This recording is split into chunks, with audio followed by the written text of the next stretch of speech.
Au secours, c'est la galère, je n'y arrive pas, je n'ai jamais fait de budget de ma vie, comment est-ce que je peux m'en sortir? J'ai un gros découvert, j'arrive pas à le remonter. Ce sont toutes les questions que je reçois pour le moment et croyez-moi, j'en reçois un paquet actuellement. Alors, vous êtes très nombreux à me poser ce genre de questions-là en commentaire, en message privé et c'est vraiment assez délicat pour moi de répondre au cas par cas comme ça et donc je me suis dit que j'allais vous faire une petite vidéo un petit peu récapitulative, comment faire pour démarrer un budget, comment reprendre ses finances en main. Alors si vous êtes tombé sur cette vidéo, c'est pas par hasard, c'est que soit vous n'avez jamais fait de budget et que vous ne savez pas comment faire, c'est que soit vous avez justement déjà fait un budget et que là c'est la galère, vous avez perdu pied, ou tout simplement que vous êtes de nouveau retombé, j'ai y arrivé, dans le découvert et que là vous perdez un petit peu pied et donc vous êtes au bon endroit. On va reprendre les bases ensemble parce que là je sais que 2025 arrive, vous êtes très nombreux à vouloir reprendre vos finances en main et parfois vous ne savez plus comment faire du tout. Donc là je me suis dit qu'on allait refaire un petit récapitulatif de comment justement reprendre ses finances en main pour bien gérer la nouvelle année. Alors évidemment déjà ne vous tracassez pas, si vous tombez sur cette vidéo c'est que c'est le bon moment, c'est qu'il fallait que vous tombiez sur cette vidéo, c'est qu'il fallait que vous visionnez cette vidéo pour pouvoir vous mettre un coup de pied aux fesses et reprendre justement votre situation financière en main. Donc c'est le bon moment, pas de stress.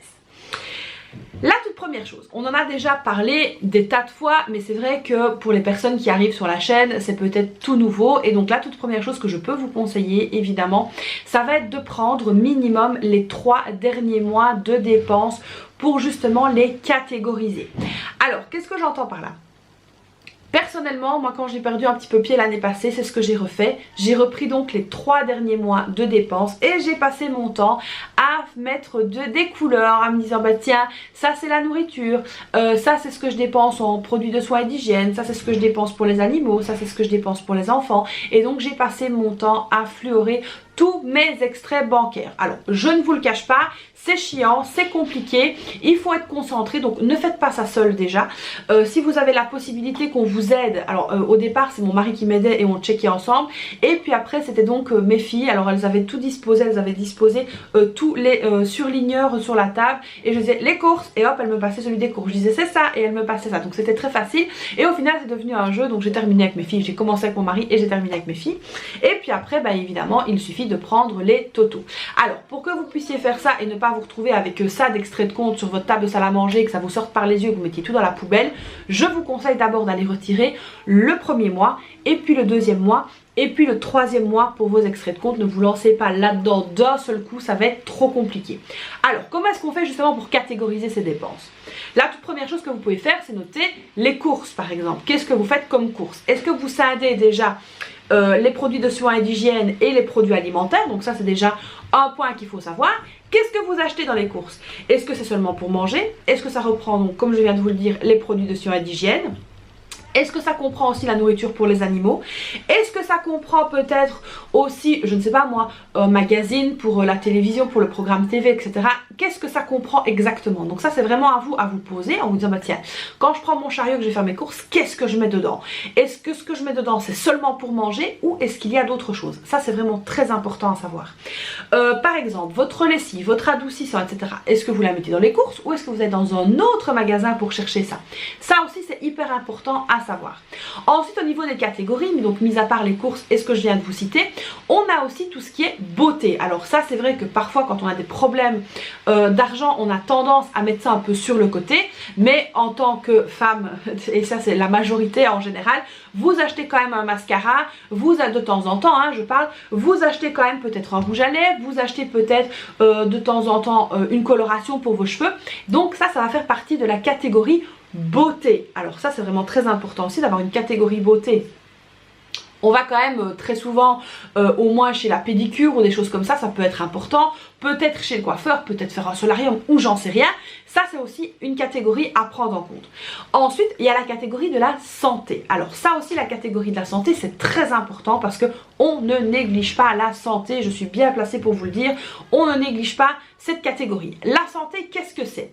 Ça peut être la pharmacie. Est-ce que ce que vous achetez à la pharmacie, tout est remboursé ou pas? Ça, il faut déjà le savoir. Par exemple, moi je sais qu'il y a beaucoup de choses qui sont remboursées, mais tous les produits, comme par exemple les produits homéopathiques, ne sont pas remboursés. Donc ça, il faut le savoir aussi. La santé, ça peut être aussi si par exemple vous allez chez le médecin. Est-ce que ça passe directement par la mutuelle et que vous recevez le remboursement sur votre compte? Est-ce que vous devez avancer l'argent ou pas? Est-ce que vous payez le tiers payant ou pas? Ça aussi, il faut le prendre en compte. Je trouve que c'est très important. Et comment est-ce que vous le gérez? Quand vous allez chez le médecin, par exemple, mettez-vous, fermez les yeux, mettez-vous en situation, je vais chez le médecin, comment est-ce que ça se passe? Est-ce que je paye? Est-ce que je ne paye pas? Si je vais chez un spécialiste, est-ce que je paye? Est-ce que je ne paye pas? Est-ce que j'attends la facture? Ça, c'est vraiment important à savoir aussi pour pouvoir justement préparer votre catégorie. Ensuite, dans les autres catégories, qu'est-ce qu'on a? Est-ce que vous fumez? Alors ça aussi, c'est la question. Est-ce que vous fumez ou est-ce que vous ne fumez pas? Très important à savoir. Si vous fumez, alors combien de cigarettes vous fumez par jour? Combien de paquets? Combien de fardes par mois? Est-ce que vous fumez les cigarettes électroniques, hein, les vapoteuses? Est-ce que vous vapotez ou pas? Le produit, combien est-ce qu'il vous coûte ou pas? Ça aussi, il faut savoir. Alors, ensuite, au niveau des catégories, qu'est-ce qu'on peut avoir? On peut avoir les vêtements. Est-ce que vous êtes un grand ou une grande fashionista, que vous allez acheter les vêtements tout le temps? Ça aussi, il faut savoir. Donc ça, c'est très important aussi à noter. Ensuite, qu'est-ce qu'on peut avoir comme autre catégorie? On peut aussi avoir tout ce qui est divers. Alors, qu'est-ce que c'est le divers? Attention, catégorie très importante à prendre avec des pincettes parce que c'est pas une catégorie poubelle où on va mettre tout le dedans. Non, c'est une catégorie qui a des choses bien définies dedans. Qu'est-ce que j'entends par là? Dans le divers, ça peut être par exemple si vous aimez jouer un loto ou un euro million une fois par semaine, ça c'est du divers. Si par exemple vous achetez le magazine télévision, est-ce que vous le mettez dans vos courses ou pas, comme je vous en ai parlé tout à l'heure, ça peut être du divers. Par exemple, si vos enfants sont invités à un anniversaire, est-ce que vous allez le mettre dans la catégorie divers ou pas? Moi par exemple, je le mets dedans. Si par exemple, je ne sais pas moi, vous décidez d'aller chez Action acheter un plat ou quelque chose comme ça, ça peut être de la catégorie divers. Ce que je vous conseille pour cette catégorie-là, ça va être d'énumérer ce que vous dépensez en divers. Comme ça, vous savez que pour cette catégorie divers, il y a par exemple, je n'en sais rien, j'invente, le petit tour chez Action, les anniversaires des enfants, le petit loto, la revue avec le programme télé, par exemple. Donc ça, c'est vraiment important de noter la catégorie divers. Est-ce que vous avez des enfants ou est-ce que vous n'en avez pas? Ça aussi, c'est important à savoir. Par exemple, moi, j'ai une catégorie qui s'appelle école. Et ça, je sais que ça me fait que mes dépenses dedans, c'est la cantine, c'est les petits trucs spéciaux, c'est le petit marché de Noël qui est à l'école, c'est la fancifère, etc. Ça aussi, c'est hyper important. Ensuite, une autre catégorie, si vous avez une voiture, parce que ça aussi c'est la question, avez-vous une voiture ou n'en avez-vous pas? Comment vous déplacez-vous? Vous pouvez avoir une catégorie transport, où par exemple vous allez payer vos tickets de train, vos tickets de bus, ou que sais-je, ou vous allez avoir une catégorie carburant. Donc voilà, est-ce que vous dépensez beaucoup de carburant ou pas? Ça aussi c'est une catégorie donc à prendre en compte. Ensuite, avez-vous des animaux? Ça c'est la question à vous poser. Vous le savez évidemment, est-ce que j'ai un chien, un chat, une perruche, 2 poules, 3 canards? Il faut savoir si vous avez des animaux. Et justement, quand vous allez faire vos relevés sur vos extraits de compte, vous allez voir ce que vous dépensez pour les animaux. Est-ce qu'ils mangent des croquettes? Est-ce qu'ils mangent de la pâtée? Est-ce qu'ils mangent des rations ménagères? Vous devez savoir ça et pour pouvoir bien le budgétiser parce que les animaux ont aussi droit à avoir une catégorie. Pareil pour les frais de vétérinaire, les frais de vaccin ou que sais-je, si vous n'avez pas d'assurance pour les animaux, il est donc très important de vous constituer une petite épargne pour justement ces frais de vétérinaire. Ensuite, pour votre logement, alors moi j'ai une catégorie qui s'appelle maison. Si par exemple je dois remplacer une ampoule, si je dois remplacer un spot, si je dois, je ne sais pas moi, faire des petits travaux chez moi vraiment basiques, ou tout simplement si je dois faire un potager, je mets ça donc dans l'enveloppe maison. Et là aussi c'est très important de catégoriser donc dans vos extraits de compte les différentes dépenses que vous avez en maison. Par exemple, là vous l'appelez maison, vous l'appelez appart, vous l'appelez comme vous voulez, mais au moins vous savez pourquoi c'est faire.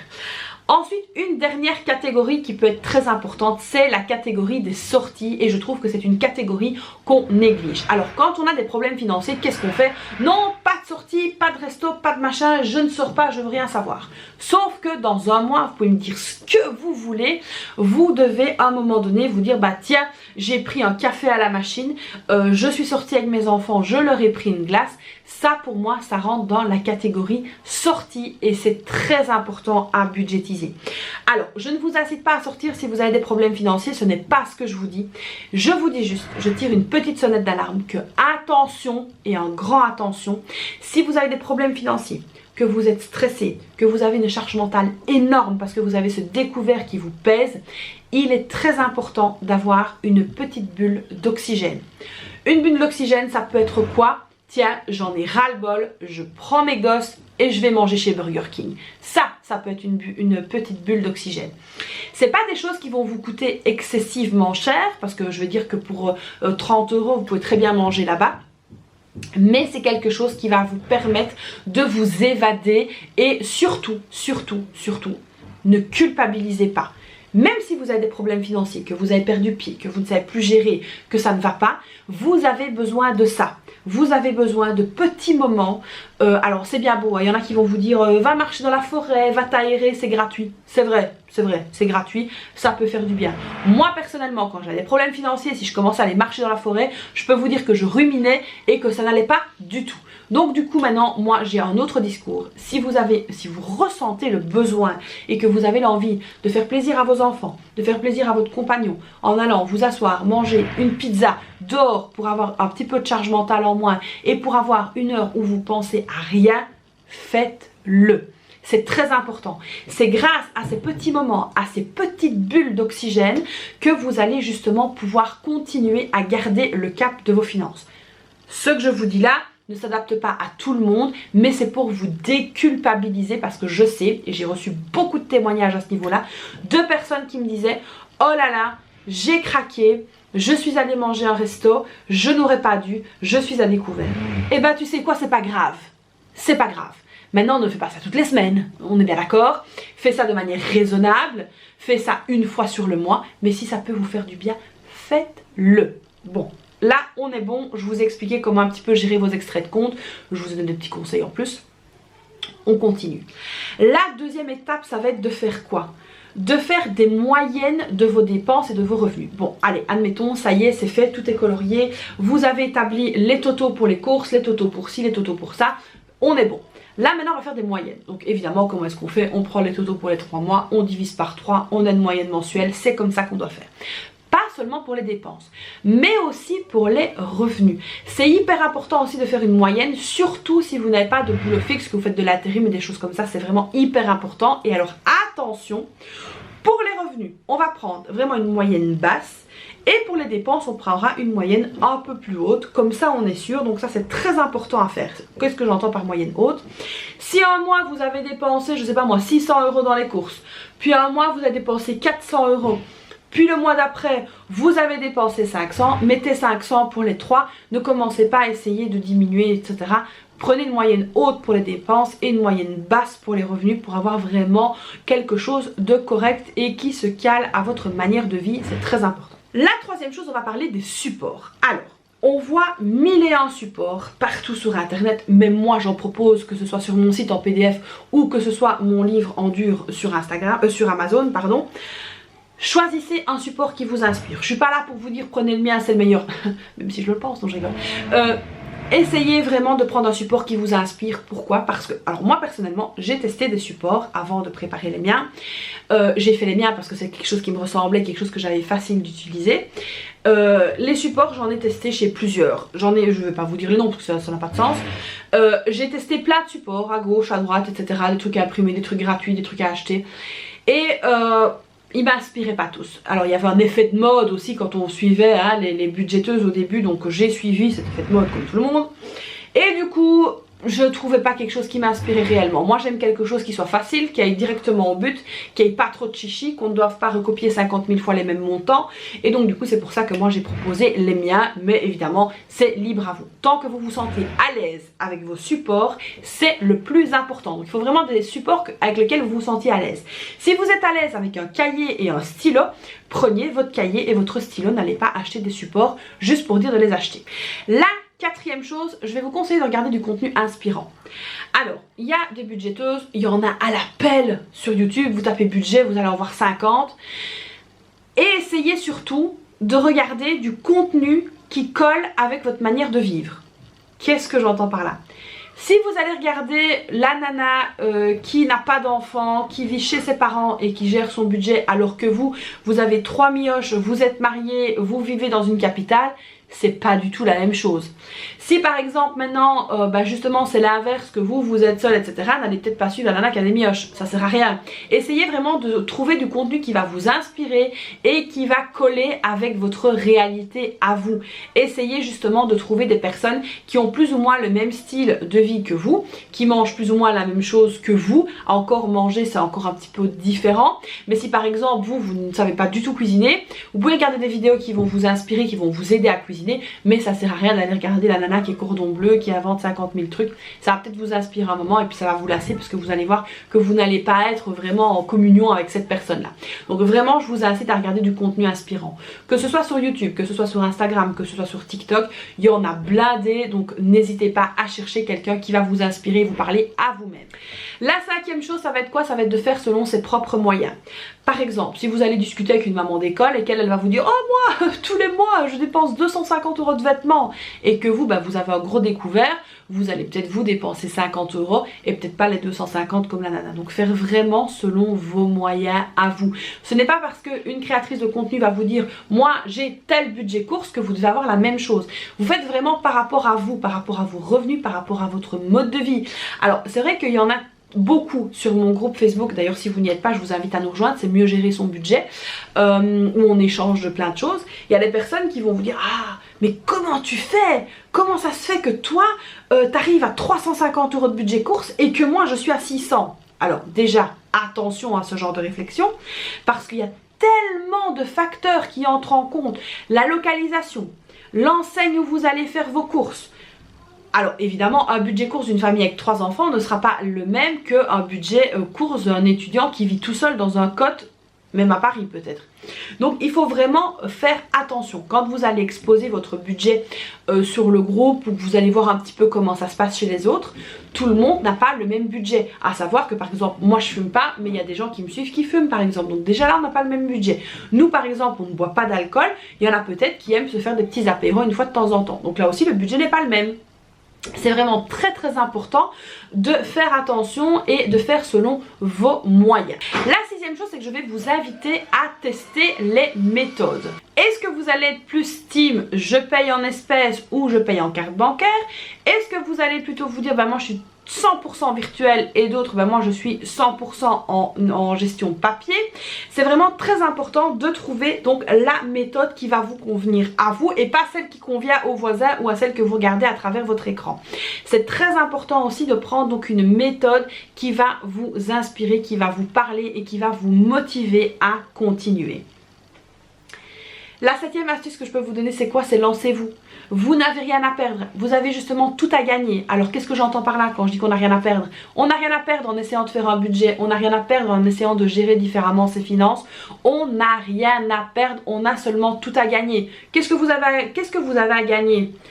Moins de charge mentale, moins de pression, plus de gestion, plus d'économie et peut-être une meilleure gestion budgétaire. Et ça c'est très très important, donc lancez-vous. Le 8e et dernier conseil que je peux vous donner, ne soyez pas trop rigide et ne soyez pas trop difficile avec vous-même. Alors désolé pour les petits bruits, mais comme je vous l'ai expliqué récemment, mon mari fait des travaux à côté et donc du coup ça fait du boucan.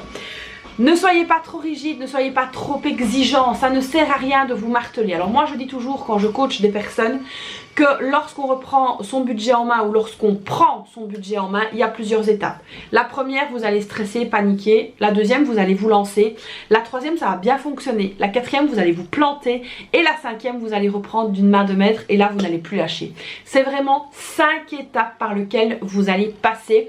Et c'est vraiment des étapes que j'ai vues chez toutes les personnes que j'ai coachées, chez toutes les personnes avec qui j'ai discuté. Et ces étapes-là, elles recommencent toujours comme ça. C'est 5 étapes dans la vie avec lesquelles on passe tout le temps. Même moi, il y a des moments où je lâche et quand je reprends, c'est en dents de scie également. Donc, rien n'est mal fait. Le but ici, c'est de reprendre votre budget en main et que ça se passe bien. Donc voilà, ici, j'espère que je vous ai un petit peu aiguillé, un petit peu aidé, que j'ai remis certaines pendules à l'heure. N'hésitez donc pas à me laisser un petit commentaire si vous avez des questions. N'hésitez pas aussi à les poser sur le groupe Mieux gérer son budget. Il y a donc plein plein de gens qui ont plein d'expérience qui vont pouvoir vous répondre. Il y a aussi les modératrices du groupe qui sont là, qui en connaissent un rayon aussi au niveau budget. Vous pouvez aussi me contacter via mes réseaux sociaux, que ce soit Instagram, Facebook, ici sur YouTube. Vous pouvez me contacter même en message privé si vous avez envie. Je ne dis pas que je réponds dans la minute, mais j'essaye quand même de répondre et d'être un petit peu plus assidue au niveau de mes réponses. Donc n'hésitez pas. Vous pouvez aussi me contacter par mail. Et puis si vous n'y arrivez pas et que vous souhaitez prendre un coaching, n'hésitez pas. Je suis là donc pour vous aider. Et donc voilà, j'espère que cette vidéo vous aura aidé. Et puis si vous ne me connaissez pas, bienvenue sur ma chaîne, bienvenue dans mon monde. Moi c'est Christelle. Je suis donc mariée, j'ai 2 enfants, le 3e est en préparation, et oui c'est un garçon, donc voilà, après 2 filles. Donc voilà, n'hésitez pas, je vous souhaite donc la bienvenue dans mon univers. Si vous ne me connaissez pas, n'hésitez pas à vous abonner, c'est gratuit, ça ne mord pas, ça fait plaisir. Un petit like, ça aide à continuer, un petit commentaire, ça motive. Moi je vous fais donc plein de bisous, et puis je vous retrouve très vite pour la préparation du budget 2025, où là aussi on va avoir des tonnes de conseils et des tonnes d'astuces. Allez, je vous fais plein de bisous et je vous dis à très vite pour une prochaine vidéo. Bye bye.